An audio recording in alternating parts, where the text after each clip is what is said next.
June నెల అద్వితీయమైనటువంటి ప్రభావాన్ని మేషరాశి వారికి కలిగిస్తుంది.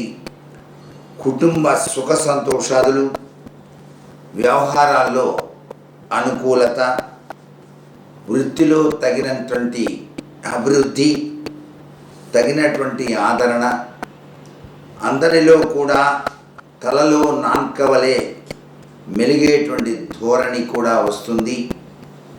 బంగారానికి తావి అబ్బినట్లు అభివృద్ధికి ఈ నెల దోహదం చేస్తుంది అని చెప్పవచ్చు.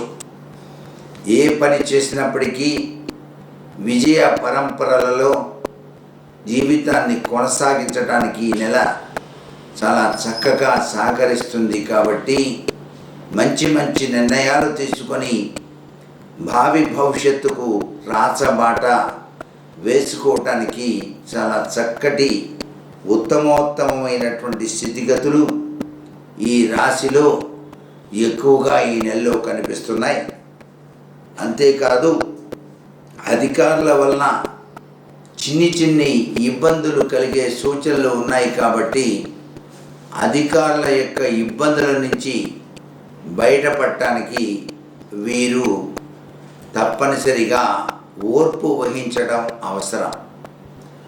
ఓర్పు అనేది మానవ జీవితానికి వన్నె తెస్తుంది. కాబట్టి చాలామంది సూత్ర ప్రాతిపదికలు అంటూ ఉంటారు, be patient, think before do a thing అని. ఓర్పుతో నిర్ణయం తీసుకొని ఆలోచన చెయ్యి అని. కాబట్టి ఈ రాశివారు ఈ యొక్క ప్రభావాన్ని అంచనా వేసుకొని అధికారుల నుంచి వచ్చేటువంటి వివిధకరమైనటువంటి ఇబ్బందుల్ని తొలగించుకోవటానికి కృషి చేయవలసి ఉంటుంది. అధికారుల ఇబ్బందులు తొలగించుకోవటానికి చేయవలసిన ప్రక్రియ ఏమిటంటే, రావి చెట్టు దగ్గరికి వెళ్ళి శనివారం నాడు ఒక గిద్దెడు ఆవు పాలు పోసి 3 ప్రదక్షిణాలు చేయండి. అధికారుల యొక్క మన్నన సాధించడానికి ఆస్కారం ఉంది. ఈ రాశి వారికి గురు, శుక్ర, సోమవారాలు కలిసి వస్తాయి. ఉత్తర తూర్పు దిశల ప్రయాణానికి అనుకూల కాలం. వీళ్ళు ధ్యానించవలసినటువంటి భగవంతుడు ఆంజనేయ స్వామివారు.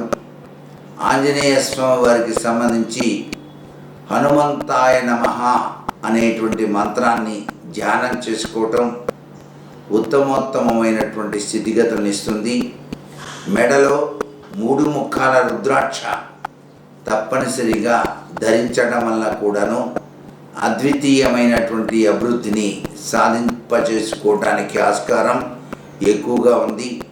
ఈ ఒక్క నెల రోజులకే కాదు, త్రిమూర్తి ముఖ రుద్రాక్ష బ్రహ్మ, విష్ణు, మహేశ్వర స్వరూపం. కాబట్టి అధికారుల యొక్క అండదండలు బాగా ఉండటానికి, చేసేటువంటి విద్యుక్త ధర్మాల్లో విజయ పరంపర కొనసాగించుకోవటానికి 3 ముఖాల రుద్రాక్ష ఈ రాశి వారికి అత్యవసరము అనేటువంటి విషయాన్ని గుర్తిరగండి.